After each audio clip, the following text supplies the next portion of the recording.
오늘은 주보 말고 특별한 종이를 하나 더 드렸죠. 컬러풀한 성경 본문입니다. 예진자매님도 하나 가지고 오세요. 네.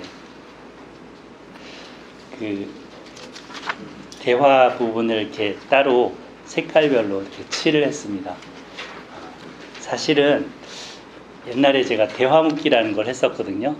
그때 이렇게 박스로 이렇게 쳐갖고 12가지 색연필로 각 사람의 특성별로 색칠을 하고 지명 뭐 사람 이름은 동그라미 칠해서 이렇게 하면은 성경 읽기가 되게 편한 거예요. 그래서 그 버릇으로 한번 이렇게 만들어서 여러분에게 나눠드려 봤는데요. 오늘 말씀을 함께 들으면서 이렇게 보시면 도움이 될 것 같아서 드렸습니다.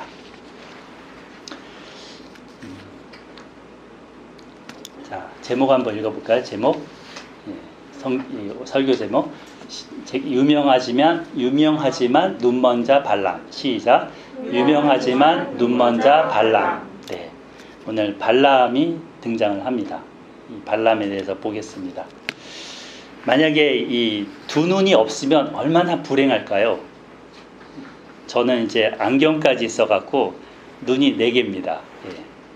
눈이 4개인 분 여기 한 분 계시네요. 저 말고 다른 분들은 다 2개인데 얼마 전 안경점에 이렇게 갔습니다. 시력이 좀 더 떨어졌다고 그래서 이쪽 시력 저쪽 시력을 더 높여서 안경을 새로 맞췄습니다. 뭔가 물체를 봐야 되는데 흐릿하게 보이니까 불편할 때가 많았거든요. 아무래도 책과 컴퓨터를 늘 가까이 하다 보니 시력이 좀 떨어지나 봅니다. 사실 이렇게 주변을 이렇게 잘 살피면서 이해를 한다든지 판단을 한다든지 하면서 바르게 행동을 해야 되는데 눈이 나쁘면 그러기가 어려운 겁니다. 보통 내가 봤었던 건데 옛날에 봤었던 건데 다시 보게 될 때 이거 새롭게 보이네 하는 경험들도 여러분들 있을 겁니다. 성경책도 옛날에 분명히 읽었었고 들었었던 건데 이렇게 다시 보는데 성경에 이런 구절이 있었네 이렇게 들어오는 경우들도 있습니다. 이렇게 우리는 어쩌면 본다고 하지만 정말 보지 못한 채 살고 있는 면도 많습니다. 오늘 이 발람이라는 사람이 이스라엘을 저주해달라는 발락의 요청을 받습니다. 발락 헷갈리죠? 발락은 발악을 하는 사람입니다. 바락 이렇게 발람을 막 밀어붙여갖고 소리치면서 저주해줘 이런 발악하는 사람입니다. 발람은 코를 벌름벌름 하면서 이게 원래는 히브리 말로 빌암이라고 나오더라고요. 이름이 영어로는 발람이고 한글도 발람인데 이 사람은 하여튼 안 좋은 선지자잖아요. 뭔가 암을 비는 사람 암이 생기길 비는 사람 빌암, 발람 이렇게 기억하셔도 될 것 같습니다. 이 발람이라는 사람한테 이스라엘을 저주해달라는 요청을 한 거죠. 근데 이 발람은 남이 보지 못하는 것을 보는 사람이고 남이 듣지 못하는 음성을 듣는 사람이기 때문에 당대에 정말 최고로 유명한 그런 사람이기 때문에 큰 돈을 이제 싸질머지고 가서 데려와서 부탁을 하려는 겁니다. 하지만 성경은 그가 정작은 눈먼 자라고 합니다. 눈을 감은 자. 보통 뭐 이렇게 예언할 때 눈 감고 이렇게 하죠. 눈 감고 하죠. 근데 나중에 이제 우리 발람의 예언을 4편을 보게 될 건데 마지막 4편째에는 그가 눈을 뜨고 합니다. 그래서 내가 눈을 감았던 자인데 이제는 내가 눈을 뜨고 예언한다 이런 표현을 합니다. 근데 실제로 이 사람은 영적으로 눈이 감긴 사람이었고 나중에서야 눈이 띄어지는데 결국은 눈이 감긴 채로 생을 마감하는 결국을 맞습니다. 안타깝죠. 그 사람은 무엇에 눈이 멀었을까요? 그리고 어떻게 그가 보게 될까요? 오늘 말씀을 통해서 우리도 참 감긴 부분이, 눈이 감긴 부분들이 있다면 하나님께서 열어주시기를 바랍니다. 우리 모두 주님의 뜻을 보게 되기를 소망합니다. 아멘. 예, 지난주 본문에서는 이 이스라엘이 가나안 동쪽의 아모리 족속을 아주 보기 좋게 이겼습니다. 여기 지도에 보시는 것처럼 저기 헤스본 왕 시온을 헤스본에서 아하스에서 격파를 했었죠. 아하스 전투로. 그 다음에 이게 남쪽의 아모리 족속입니다. 그리고 북쪽의 아모리 족속, 저 위쪽에 바사낭 옥이라는 우리 보통 사람의 2배나 되는 그 크기의 사람, 그 사람과 그 전쟁을 치러서 아주 대승을 거뒀습니다. 그래서 저쪽 북쪽 아모리 족속을 이긴 거죠. 근데 이 밑에 지역에 뭐가 있습니까? 모압이 있죠. 근데 이 모압은 저쪽 헤스본 왕하고 싸운 적이 있는데 이 헤스본 왕한테 완전히 뭉개졌던 거예요. 졌던 거예요. 그런데 이스라엘이 저기 헤스본을 치고 이기니까 더 센 세력이 지금 나타났다고 본 거죠. 네? 이스라엘로 인해서 정말 두려워지게 된 거죠. 네. 나중에 이제 이 땅을 가나안 들어가기 전에 이제 땅을 요청을 해서 루벤, 갓, 므낫세 반지파가 이제 모세에게 와서 요청을 해서 땅을 나눠 갖게 되는데 모압을 빼고 요 위에 두 지역 있죠. 그거를 이 두 지파 반이 나눠 갖게 됩니다. 원래는 의도치 않았던 건데 이 전쟁으로 인해서 갖게 됐습니다. 이 승리는 이스라엘에게 있어서는 매우 중요한 승리였습니다. 앞으로의 전투에 있어서 가나안 전투에 있어서 승리에 대한 확신을 갖게 했습니다. 하나님이 주실 약속을 이게 이제 이루어지는구나. 광야에서 태어난 새로운 세대가 부푼 그런 마음을 갖게 된 거죠.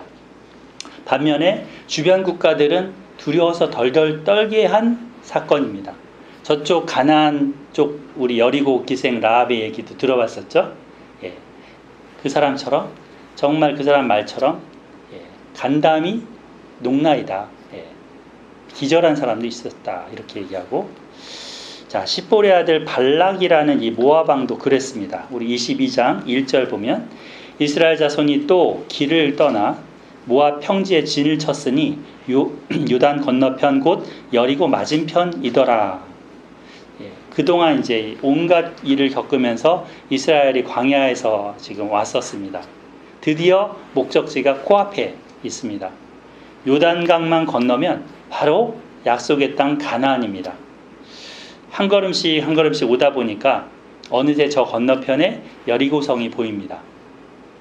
이스라엘 백성이 이 모압 평지에 진을 쳤는데 여기 광야 여정기를 기록해 놓은 책 부분이 민수기 33장입니다. 그 33장에 보면은 지역 이름들이 쭉 열거가 돼요. 열거가 되는데 거기 33장 49절에 보면 구체적인 이곳의 지명이 나옵니다. 여기가 어딘지. 이곳은 요단 강가 모압 평지의 진영인 벳 여시못에서부터 아벨 시딤이라는 곳이다 라고 나오죠. 제가 지도를 하나 더 보여드릴게요. 여기 지도를 자꾸 보게 되는데 아무래도 우리가 가본 땅이 아니라서 이렇게 지리라도 같이 보면 공간 감각이 있으니까요. 이 아벨 시딤이라는 지역은 그 앞서 헤스본 왕 시온과 싸운 곳이 헤스본이라고 그랬잖아요. 그 아하스 전투도 있고 헤스본도 무너뜨렸잖아요. 그 헤스본이 저기 보면 써있죠. 빨갛게 가운데쯤에 헤스본 부올산 위에 그죠? 거기서 저쪽 동쪽으로 서쪽으로 요단강 쪽으로 쭉 가면 이제 아벨 시딤하고 벳 여시못이라는 그 두 장소 사이에 넓은 평야가 있습니다. 저기가 이제 이 모압 평지인데 여기 사진에 보이는 것처럼 모압 평지가 넓게 펼쳐져 있는 지역입니다. 이쪽은 지금 산에서 저쪽 가나안 땅 쪽을 바라본 겁니다. 그러니까 이 왼쪽에는 사해가 보이죠, 그죠? 예.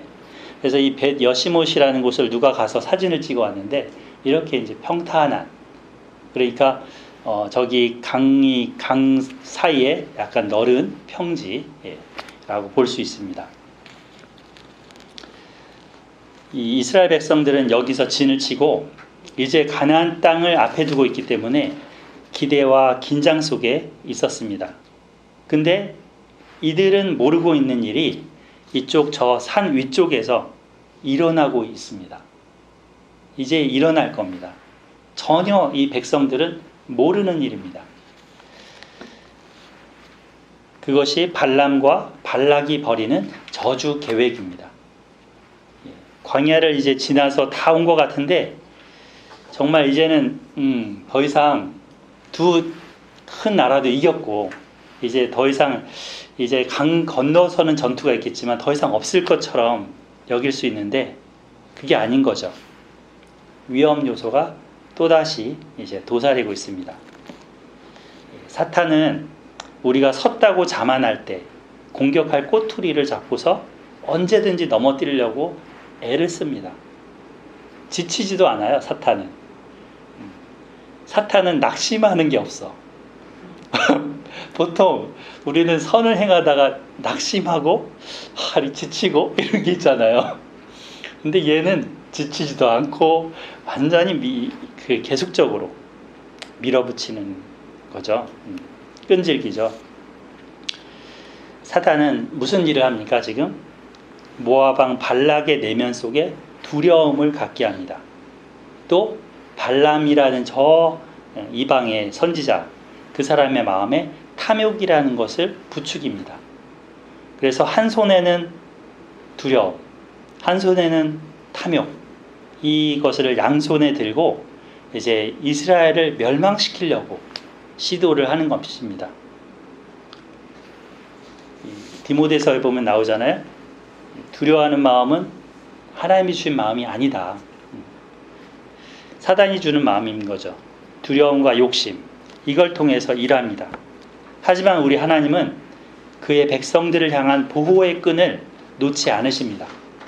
그 백성들이 이렇게 마음을 놓고 있지만 하나님은 늘 긴장하고 이런 부분에 대해서 사단의 이 괴계에 대해서 맞서 이렇게 행하시는 거죠. 하나님은 그래서 쉼없이 일하십니다. 우리가 알지 못하는 사이에도, 우리가 잠자는 사이에도 하나님은 일하십니다. 하나님이 이것에 개입하시고 그 계획을 수포로 돌아가게 하십니다. 자, 어떻게 펼쳐지는지 살펴볼까요? 2절 보겠습니다. 십볼의 아들 발락이 이스라엘이 아모리에게 행한 모든 일을 보았으므로 3절 읽어주실까요? 3절 시작. 모압이 심히 두려워하였으니 이스라엘 백성이 많음으로 말미암아 모압이 이스라엘 자손 때문에 고민하더라. 네, 모압 왕 발락은 지금 힘도 있고 권세도 갖고 있는 왕이잖아요. 근데 왕이면 두려워할 필요 없잖아요. 군사도 있고. 근데 두려워하는 거예요. 이 아모리인을 진멸시킨 거를 또 자기 눈으로 보고서는 두려워하는 거예요. 또 두 번째는 이스라엘 백성들의 숫자를 보고 그 기세에 위협을 느낀 겁니다. 이스라엘 백성들이 보면은 각을 딱딱 맞춰서 진열을 짜잖아요. 행진할 때도 순서를 딱딱딱 잡아갖고 쫙 가잖아요. 그냥 오합질졸처럼 막 이렇게 웅성웅성하면서 가지 않습니다. 하나님이 그렇게 하라고 이미 민수기에서 진 배치도 하셨고 행진도 명령하셔서 그게 딱 지금 몸에 배서 이렇게 합니다. 그 기세에 눌린 거죠. 자기보다 강한 아모리 족속을 이겼기 때문에 그 아모리보다 약한 모압으로서는 두려웠던 겁니다. 60만 명이나 되는 그 군대를 맞서서 싸울 자신이 없는 거죠. 근데 자, 모압과 이스라엘이 싸운다고 했습니까? 아니에요. 하나님은 모세한테 모압하고는 싸우지 말라고 미리 말씀을 하셨습니다. 모압은 그 아브라함의 조카 롯 있죠? 그 롯이 낳은 두 딸과 이제 그 잠자를 같이해서 낳은 자식들이거든요. 그 후손들이거든요. 그러니까 어찌 보면은 같은 동족 계열이기 때문에 이제 하나님이 그들과는 싸우지 말라 이렇게 하셨습니다. 신명기 2장 9절에 보면 모세가 이것을 회고하고 있습니다. 하지만 모압 왕은 지레 겁먹고 안 해도 될 건데 지금 두려워서 어리석은 일을 시도합니다. 예. 정말 안 해도 되는 거예요. 이거는 예. 싸울 일도 아니고. 자, 4절 볼까요? 미디안 장로들에게 이르되 이제 이 무리가 소가 밭에 풀을 뜯어 먹음같이 우리 사방에 있는 것을 다 뜯어 먹으리로다 하니 그때 십볼의 아들 발락이 모압 왕이었더라. 지금 미디안이라는 그런 또 족속하고 같이 결탁을 하죠. 그렇게 해서 같이 힘을 합쳐서 지금 뭔가 해보자 이렇게 했습니다. 자, 5절 그가 사신을 부올의 아들 발람의 고향인 강가 부돌에 보내어 발람을 부르게 하여 이르되. 자, 부올의 아들 발람이 고향이 어디라고요? 강가 부돌. 이 강가가 어디냐면 요단강이 아니고요. 저 위쪽에 유프라테스 강이라고 있습니다.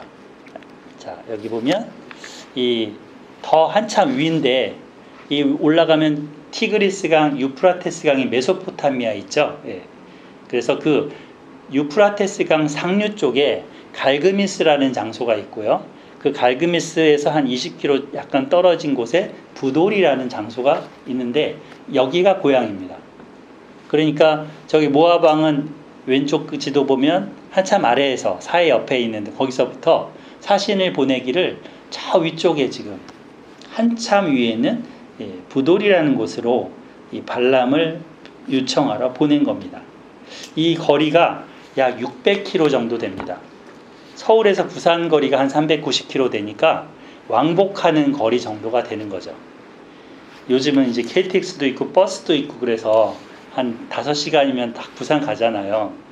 근데 옛날에는 낙타 타거나 걷거나 뭐 나귀 타거나 이렇게 가야 되기 때문에 최소한 20일 정도는 걸립니다. 가는 데만.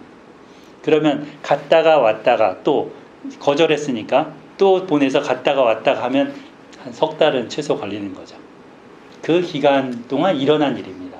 이게 짧은 얘기가 아닌 거예요. 그래서 이 발람은 당대 중동에서 최고로 유명한 영매였습니다. 점술가였습니다. 그래서 이 온 지역이 다 유명하게 알려져 있었기 때문에 그를 데리고 오기로 한 거죠. 그 주술을 이용해서 저주를 걸어갖고 이스라엘을 무찌를 계획을 지금 꾸몄습니다. 발락이. 그가 쓴 그 편지의 내용이 이제 5절 후반부부터 나옵니다. 보라, 한 민족이 애굽에서 나왔는데 그들이 지면에 덮어서 우리 맞은편에 거주하였고. 지금 지면에 덮어서 그랬잖아요. 보통 메뚜기 떼가 땅에 쫙 깔렸을 때를 이런 표현을 써요. 지면을 덮었다. 그래서 완전히 땅이 이렇게 그 히브리어 표현이 참 재밌는 게 이 표현을 어떻게 썼냐면 땅이 눈을 가렸다. 땅에 눈을 가렸다. 그러니까 눈을 가려서 볼 수 없다 이런 거예요. 지금 오늘 주제가 볼 수 없다, 보게 한다 이런 주제인데 이 표현도 약간 비슷하게 들어오더라고요. 그래서 그런 것처럼 이스라엘이 그렇게 눈앞에 완전히 깔려서 지금 덮였다. 6절 우리보다 강하니 청하건대 와서 나를 위하여 이 백성을 저주하라. 내가 혹 그들을 쳐서 이겨 이 땅에서 몰아내리라. 그대가 복을 비는 자는 복을 받고 저주하는 자는 저주를 받을 줄을 내가 알미니라. 이런 편지를 보냈습니다. 여기 보면 그 제가 프린트한 거에서는 해놨는데 나를 위하여의 밑줄을 그어놨죠. 나를 위하여. 나를 위하여 이 백성을 저주하라. 이 구절이 계속 반복돼요. 17절에도 나오죠. 11절에도 나오죠. 그죠? 똑같은 말이에요. 와서 나를 위하여 그들을 저주하라. 그 다음에 또 뒷장으로 넘어가 보세요. 거기도 있나요? 거기는 없네요. 네. 그래서 여기 뒷부분은 이제 나귀하고의 이야기고요. 그래서 이 나를 위하여 라는 말로 발락이 이야기를 합니다. 대부분의 종교는 이렇게 자기를 위하여 복을 빌거나 자기를 위하여 다른 사람을 저주를 하려고 합니다. 초월자인 어떤 자기보다 높은 대상, 신이 될 수도 있고 또는 어떤 무엇인가가 될 수도 있는데 그걸 조종해서 자기가 원하는 바를 이루려 합니다. 근데 이것을 스스로의 힘으로는 못하니까 영매의 도움을 받는 거죠. 지금 점술가의 도움을 받는 거죠. 그 영매가 구하면 자기가 원하는 바를 쉽게 이룰 수 있다라고 여깁니다. 그래서 그 영매의 힘을 빌리려고 그 사람한테 돈을 갖다 주기도 하고 또는 어떤 지위를 약속하기도 하고 그러면서 이제 요청을 하죠.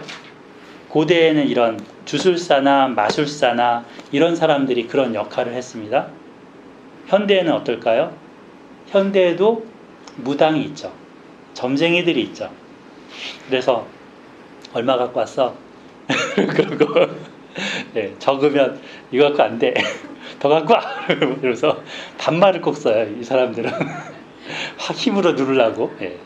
존댓말을 절대 안 씁니다. 근데 교회에도 기독교 영매들도 많이 있습니다. 이 사람들은 나를 위하여라는 인간의 탐욕과 욕망을 채워줄 그 도구가 되어줍니다. 그렇지만 참된 신앙은 이 나를 위하여가 아닙니다.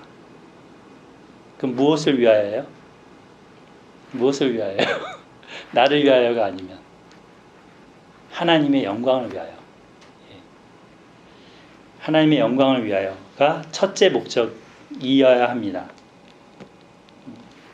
언제라도 그렇지 않다면 조심해야 됩니다. 나를 위하여라는 그것을 속에서 나의 욕망을 부추겨서 발람 같은 자에게 나도 미혹이 될 수 있습니다. 발람 같은 사람들은 돈을 원하고 또 이런 사람들의 요청을 받아서 이걸 원하는 사람들의 요청을 받아서 벌어먹고 사는 사람들입니다. 발람은 신들과 직접적으로 연결을 해서 그 요청사항을 받아낼 수 있는 능력자로 이 세계의 능력자로 지금 알려져 있었던 겁니다. 하지만 뒤에 나오겠지만 이 발람은 그런 유명한 사람이지만 엉터리 선지자입니다. 거짓 선지자의 대명사입니다. 신약성경은 그래서 그 사람의 이름을 여러 번 들고 있습니다. 거짓 선생, 이단의 선생이라고 빗대서 인용하죠. 베드로서에도 나오고 유다서에도 나오고 요한계시록에도 나옵니다. 유명하다고 내 욕심을 채워줄 것 같다고 다 따라가면 절대 안 됩니다. 아니, 유명하다면 일단 한번 생각해 보세요. 신령한 사람이다 그러면 일단 색안경을 끼고 살펴봐야 합니다. 눈 뜨고 속을 수 있기 때문입니다. 영혼 사냥꾼 같은 자들입니다. 그래서 모압왕 발락은 발람이 멀리 살고 있지만 자기 땅에 와서 이스라엘을 보면서 저주해달라고 요청합니다. 자기 나라 모압에 생사가 달린 중대사이니까 꼭 와달라고 부탁을 합니다. 7절 모압 장로와 미디안 장로들이 손에 복채를 가지고 떠나 뭐를 가지고요? 복채를 가지고. 복채가 뭐예요? 돈다발인 거죠. 이게 엄청난 많은 복을 달라고 이렇게 일단 거래를 하는 거죠. 발람에게 이르러 발락의 말을 그에게 전했습니다. 참 돈의 힘이 큰 거죠. 복채. 그래서 발람도 이 돈의 힘에는 그 유명한 발람도 돈의 힘에는 약해요. 돈의 힘에 이제 약해서 넘어오게 되죠. 8절 발람이 그들에게 이르되 이 밤에 여기서 유숙하라. 여호와께서 내게 이르시는 대로 너희에게 대답하리라. 모압 귀족들이 발람에게서 유숙을 했습니다. 이 발람은 그 누구한테 지금 대답을 받는다고 했어요? 여호와께서. 그러니까 이스라엘의 백성을 저주하려고 하는 거니까 이스라엘 백성의 신에게 일단 물어봐야 된다는 거죠. 이스라엘 백성의 신에게. 이스라엘 백성의 신은 여호와라는 거죠. 이 사람은 비이스라엘 사람이고 이방인이지만 여호와 하나님께 기도하기도 하고 또 그분의 음성을 듣기도 합니다. 이렇게 보면은 거의 뭐 모세급 아니에요? 그죠? 이방인 중에 모세급입니다. 거의. 하나님이 발람에게 임하여 말씀하십니다. 너와 함께 있는 이 사람들이 누구냐? 예. 여러분, 하나님이 이거 몰라서 이렇게 물어볼까요? 발람에게 지금 함께 있는 사람 몰라서 너와 함께 있는 사람 누구야? 이렇게 물어볼까요? 아니죠. 너와 함께 있어서는 안 되는 사람들과 너가 함께 있다. 이런 거죠. 하나님 볼 때 발락이 보낸 그 사신들의 의도가 빤하게 보이고 있고 발람이 이 사람들을 이렇게 같이 재우면서 끼고 있는데 그러면 안 된다는 거죠. 시편 1편에 보면 복 있는 사람은 어떻다고요? 복 있는 사람은 악인들의 꾀를 따르지 아니하며 죄인들의 길에 서지 아니하며 오만한 자의 자리에 앉지 아니한다. 우리는 우리와 함께한 사람들이 누군지 살펴야 합니다. 내가 누구를 같이 데려와서 재우고 있는가? 하나님 이걸 물어보시는 거죠. 그들이 악인이냐? 죄인들이냐? 오만한 자들이냐? 너를 꾀려고 하는 자냐? 너를 유혹하려는 자들이냐? 그런 거 알면서 너 그러고 있냐? 이거 물어보는 거죠. 아무나 하고 함께 있으면 안 됩니다. 그리고 함께 있어야서는 안 될 그런 사람이라면 그 자리를 박차고 일어서야 합니다. 그리고 자기 집이라면 내보내야 되는 거죠. 저기 뭐 이단을 자기 집에 들여서 함께 그 얘기 다 들어주면서 뭐 먹을 거 주면서 그럼 나도 그 사람들한테 끌려가잖아요. 물론 디베이트를 할 수가 있겠죠. 어느 정도는 영향을 받습니다. 그러다 너와 함께 있는 이 사람들이 누구냐? 하나님 이렇게 물어보십니다. 발람은 근데 하나님께 1차원적으로 대답하죠. 하나님 몰라서 묻는 것도 아닌데 10절 발람이 여호와께 아뢰되 모압 왕 십볼의 아들 발락이 내게 보낸 사람들입니다. 자들이니이다. 그리고는 이 사람들의 의도가 뭔지 말씀드리죠. 보라 애굽에서 나온 민족이 지면에 덮였으니 이제 와서 나를 위하여 그들을 저주하라. 내가 혹 그들을 쳐서 몰아낼 수 있으리라 하나이다. 지금 발락의 편지 내용을 설명하고 있습니다. 이것에 대해서 하나님이 뭐라고 이제 대답하십니까? 12절 같이 읽어볼까요? 12절 시작. 하나님이 발람에게 이르되 너는 그들과 함께 가지도 말고 그 백성을 저주하지도 말라. 그들은 복을 받은 자들이니라. 네. 하나님의 이 대답이 분명합니다. 변할 수 없는 하나님의 뜻이 이것입니다. 너 가지 마. 그들과 같이 가지 마. 두 번째, 그들을 저주하지 마. 이유가 뭐예요? 이 백성은 복받은 사람들이야. 갈 필요 없어 이거죠. 예. 애굽에서 나온 민족이라고 발락이 지금 저주해달라고 했던 그 요청한 이 백성은 사실 애굽에 어떻게 나왔어요? 지금 묵고 있는 그 여호와 하나님이 불러내서 끄집어내서 여기까지 데려온 거잖아요. 하나님의 뜻과 계획과 목적이 있잖아요. 그런데 이들을 저주한다고요? 전혀 하나님의 뜻과 안 맞는 거죠. 반대되는 거죠.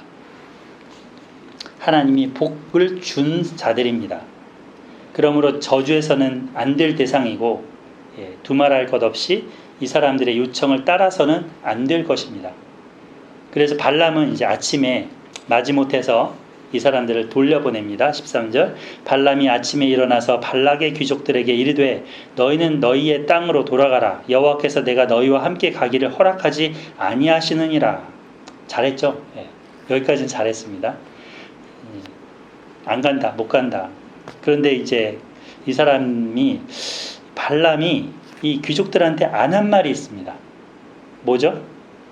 그 앞에 하나님이 하신 말씀 중에 그들을 저주하지도 말라. 그들은 복을 받은 자들이니라 라고 했다는 말을 안 했죠.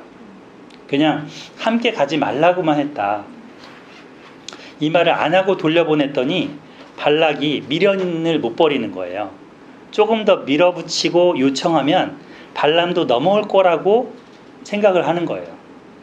이스라엘 백성을 저주할 수 있을 거라고 계속 여기고 끈질기게 굳은 거 아닙니까? 자, 14절 보면 모압 귀족이 일어나서 발락에게로 가서 전하되 발람이 우리와 함께 오기를 거절하더이다. 아주 비통한 쓴소리를, 그러니까 이런 거절을 받은 얘기를 전했습니다. 역쯤 되면 이제 발락도 좀 화가 날 수 있죠. 예. 근데 포기하지 않습니다. 포기를 했으면 시도도 안 했을 겁니다. 이렇게 먼 거리를. 그죠? 자, 15절 발락이 다시 그들보다 더 높은 고관들을 더 많이 보냈습니다. 여기서 보면 더 많은 고관들, 그리고 지위도 더 높은 사람들이라고 합니다. 그러니까 그들의 말에 더 힘이 실리는 사람들인 거죠. 16절 그들이 발람에게로 나아가서 그에게 이르되, 또 이제 한 달 동안 이렇게 갔어요. 가서 만나서 이런 말을 또 전합니다. 십볼의 아들 발락의 말씀에 청하건대 아무것도 꺼리끼지 말고 내게로 오라. 내가 그대를 높여 크게 존귀하게 하고 그대가 내게 말하는 것은 무엇이든지 시행하리니 청하건대 와서 나를 위하여 이 백성을 저주하라 하더이다. 그리고 여기 보면은 내게 말하는 것은 무엇이든지 시행하겠다, 이 말은 뭐예요? 쉽게 오늘날로 치면 백지수 펴줄 테니까 여기다 써. 너가 원하는 거 써, 이거죠. 원하는 대로 다 줄게. 크게 쳐줄게. 명예 원해? 그거 줄게. 부귀 원해? 그거 줄게. 권세 원해? 그것도 다 줄게. 뭐든지 다 줄게. 다만 와서 저주만 해줘. 그러면 너도 신세 필 거 아니야?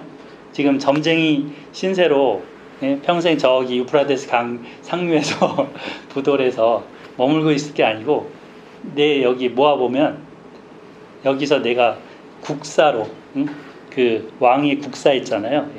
책사로 삼아줄게. 뭐 이런 식으로까지 얘기했을 겁니다. 상당히 이제 매력적인 흥정을 지금 합니다.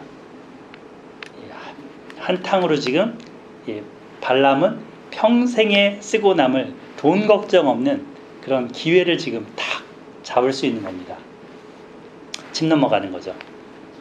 그래서 그의 마음이 지금 혹하게 만들었습니다. 그럼 따라가야 될까요? 하나님 마음은, 하나님의 의중은 지난번에 확인을 했었는데, 자, 하나님 뭐라고 하셨어요?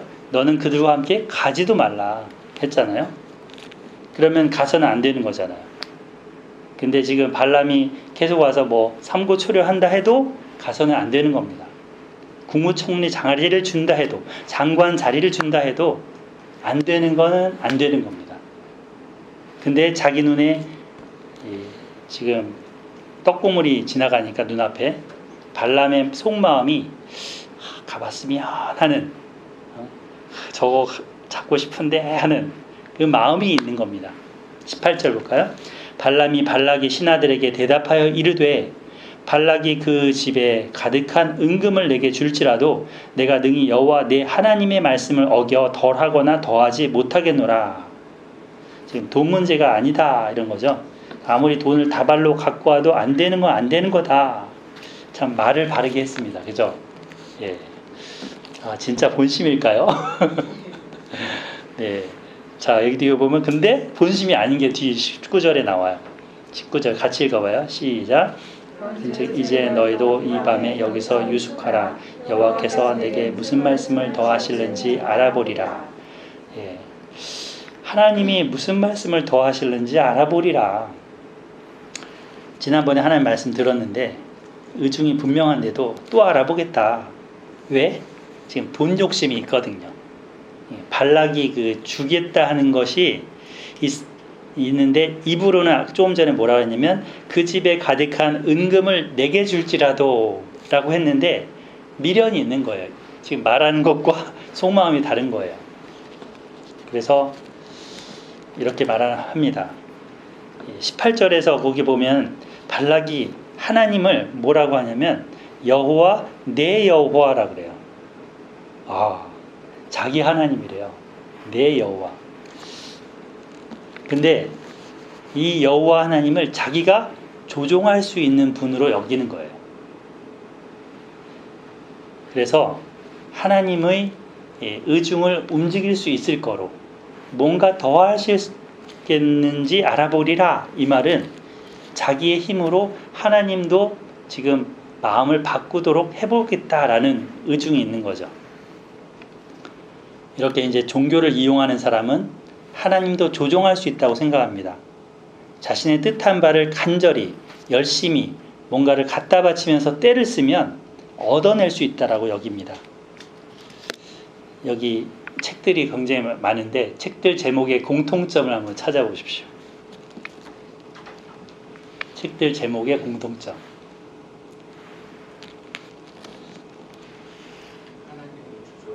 그죠? 하나님의 보좌를 움직이는. 이게 다 여기 다 써 있습니다. 하늘 보좌를 움직이는. 하나님의 보좌를 움직이는. 저기도 하늘 보좌를 움직이는. 기도. 국민일보에서도 나왔고 여기저기서 많이 나왔습니다. 이외에도 이런 책들 굉장히 많습니다. 한때 저도 금식하고 오랫동안 기도하면 이렇게 구하면 하나님이 나의 기도하는 바를 뭔가 마음을 바꾸셔서 들어주시는 거로 착각을 했습니다. 그렇게 신앙생활을 했습니다. 손자가 하나님의 상투를 흔들고 막 이거 사주세요. 알았어. 못 이기는 척 해줄 거로. 그런 하나님으로 알았습니다. 근데 성경을 읽으니까 이게 잘못된 자세라는 것을 알게 됩니다. 내가 그분의 명령을 순종하는 입장이지 그분이 나의 명령과 요구를 순종하는 분이 아니라는 겁니다. 20절에 보면 밤에 하나님이 발람에게 임하여 이르시되 그 사람들이 너를 부르러 왔거든 일어나 함께 가라. 그러나 내가 네게 이르는 말만 준행할지니라. 보좌를 움직였네요. 그죠? 일어나 함께 가. 마음이 하나님 바뀌었네요. 허락하셨잖아요. 그리고 다만 조건을 달면서 발람의 입에 주는 말만 하라는 것이죠. 근데 이게 하나님은 내키지 않지만 발람의 속에 이 욕심을 놓지 않고 가고 싶어 하니까 마지못해서 허락하신 겁니다. 왜? 뒤에 하나님의 천사가 나타나서 막으시잖아요. 하나님의 본심하고 허락하시는 거하고는 다른 거죠. 우리가 착각해서 안 될 거는 하나님이 허락하신다 그래서 그게 하나님이 뜻하신 거는 아니라는 사실입니다. 하나님이 허락한다 그래서 그게 선은 아니라는 것입니다. 우리가 하나님께 주여 주여 부르면서 열심히 기도한다고, 금식하면서 기도한다고, 그거를 바른 신앙이라고 생각할 수 있지만 하나님 편에서는 아닐 수 있습니다. 너희가 3일 금식, 7일 금식, 때마다 절기 금식을 하는데 그게 나를 위한 것이냐? 너희 자신들을 위한 것이 아니냐라고 하잖아요. 그렇게 구했더니 들어주셨다고 간증하고 다녀서도 안 됩니다. 어느새 근데 기복신앙, 이런 기본신앙이 한국교회에 만연하게 널려져 버렸습니다. 하나님 말씀은 주의 깊게 살펴보려 하지 않고 그냥 잘 이렇게 되게 해준다. 번영신앙이라고 하죠. 부자 만들어준다. 이런 식으로 하는 것들을 받아들여서 뭐든지 긍정적으로 이렇게 하면 하나님도 긍정적으로 적극적인 사고방식과 그런 뭐든지 이렇게 내가 바라는 대로 끌어온다. 우주의 기운들이 끌어온다. 그런 것들이 섞여갖고 신앙과 버무려졌습니다. 그래서 보통 기도한다고 하면 이제 건강을 구하죠. 그리고 이제 뭔가 결혼 안 한 자녀가 있다면 그 자녀의 신앙이나 신앙의 성숙이나 뭔가 그 배우자를 맞을 수 있는 그런 상태로 바뀌도록 교육하고 돕기보다는 그 자녀를 도울 만한 이 자녀를 도울 만한 신앙 좋은 배우자감, 신앙 좋고 잘 살고 아무 이제 탈 없이 살았던 배우자감을 만나게 해달라고 그런 배우자감을 구합니다. 또 어떻게 사업을 해나갈 가에 대해서도 거룩한 삶이 뒷받침된 채 사업을 하는 것보다는 돈 많이 벌면 장땡이라는 식으로 사업 번창을 구합니다. 그래서 개업식이 있으면 목사님이나 스님이나 그 신부님이나 불러서 초대해서 기도 한번 세게 받으면 이제 만사형통하겠지. 예, 그러면서 지금은 시작은 미약하지만 나중은 창대해 줄 거야. 그러면서 예, 게시판도 딱 이렇게 붙여놓고 시작을 합니다. 나한테 좋은 거면 하나님한테 좋은 거 아니야? 뭐 이런 정말 매우 혼미하고 심각한 그런 타락의 상태입니다. 정한 수 떠놓고 아침에 비나이다 비나이다 이렇게 우리 옛날 어머니들이 하던 것과 전혀 구분이 안 됩니다. 어느새 신앙이 타락한 종교화가 되어버렸습니다. 저도 사실 그런 마음이 많이 있습니다. 목회를 잘하고 싶고 회사 생활도 별 탈 없이 잘 진행되었으면 좋겠고 또 몸도 건강하고 애들도 평안하게 잘 지냈으면 좋겠습니다. 그래서 또 기도를 그렇게 하죠.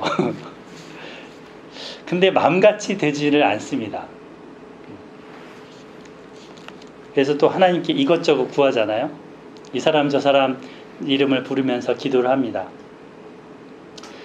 정말 그 자체는 물론 바람직한 것이고 기도하는 것은 좋은 것입니다. 또 그렇게 해야 합니다. 하지만 사정이 이제 만약에 안 좋아지면 나를 위하여 이렇게 기도한 사람은 어떻게 돼요? 마음이 하나님한테 섭섭한 마음을 품습니다. 내가 이만큼 봉사하고 섬겼는데 내가 이만큼 해드렸는데 나에게 돌아온 건 뭐예요? 이러면서 하나님 왜 나를 안 돌아봐 주십니까? 하는 그런 마음을 품습니다. 근데 근본부터 살펴봐야 되는 거죠. 내 신앙의 방향이 제대로 되었었는가를 살펴봐야 되는 거죠. 빨리 파악하고 겸손하게 순수하게 하나님의 마음을 알고 순종하고자 하면서 성경책을 펴야 합니다. 이 만사형통의 문제가 아니고요. 하나님과의 관계가 우선입니다. 지금 모압 왕 발락은 안 해도 될 짓을 하고 있다니까요. 전혀 사울 마음이 이스라엘에게는 없었어요. 하나님도 그걸 없었어요. 근데 지금 몇 달 동안 헛질하고 있는 거예요. 하나님 마음이 어떤지 살피는 것이 에스라 성경강좌의 핵심 목표입니다. 내가 잘 되려는 것이 1차적인 목적이 아닙니다. 4박 5일 성경강좌에 처음 갔을 때 이제 노 목사님이 여러분들 마음에 지금 성경강좌 왔을 때 다 무슨 소원을 갖고 왔을 겁니다. 여러분들 마음에 뭐 이렇게 됐으면 저렇게 됐으면 하는 마음들 다 있을 텐데 그거 다 내려놓고 하나님 마음이 어떤지 우리 알아봅시다. 성경에서 하나님 마음이 어떤지 우리 한번 들어봅시다. 이렇게 시작하십니다. 그 마음이 굉장히 저 마음을 울렸습니다. 우리는 뭐 하고 싶다 하면서 안간힘 부등 이렇게 하는데 하나님은 하고 싶은 그 것들이 1000년 동안 이루어지지 않았더라는 그 말라기 말씀 속에서 눈물을 펑펑 쏟았던 기억이 있습니다.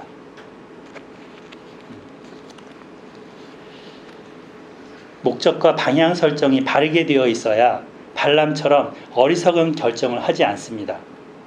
발락처럼 하지 않아도 될 일을 벌이지 않습니다. 이스라엘은 모압과 전혀 싸울 의도가 없었으니까요. 괜히 혼자 두려워하고 혼자 고민한 것입니다. 자기 혼자 북치고 장구치고 한 것입니다.